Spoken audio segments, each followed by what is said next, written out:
రిలేషన్‌షిప్‌లో గొడవలనేది కామన్ రా. అలానే గొడవతోటే లవ్ చేద్దామంటది కరెక్ట్ కాదు.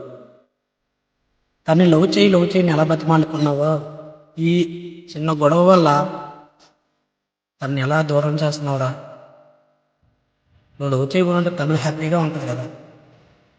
నిన్ను లవ్ చేసి తను బాధపడుతుంది.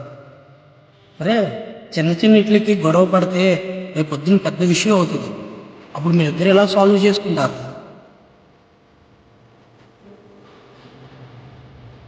లవ్ చేసేటప్పుడు తన క్యారెక్టర్ ఏంటి ఇవన్నీ చూడకుండా నువ్వు ఎలా లవ్ చేసావో, అలాగే నువ్వు ఎలాంటోడివి ఏంటి అని చూడకుండా లవ్ చేసింది కదా తను కూడా. మీరిద్దరు హ్యాపీగా ఉండాలిరా. అంతేగాని ప్రతిదానికి గొడవపడి దేనికిరా బాధ? లవ్ చేసి ఉంటే నన్ను హ్యాపీగా చూసుకోవాలి.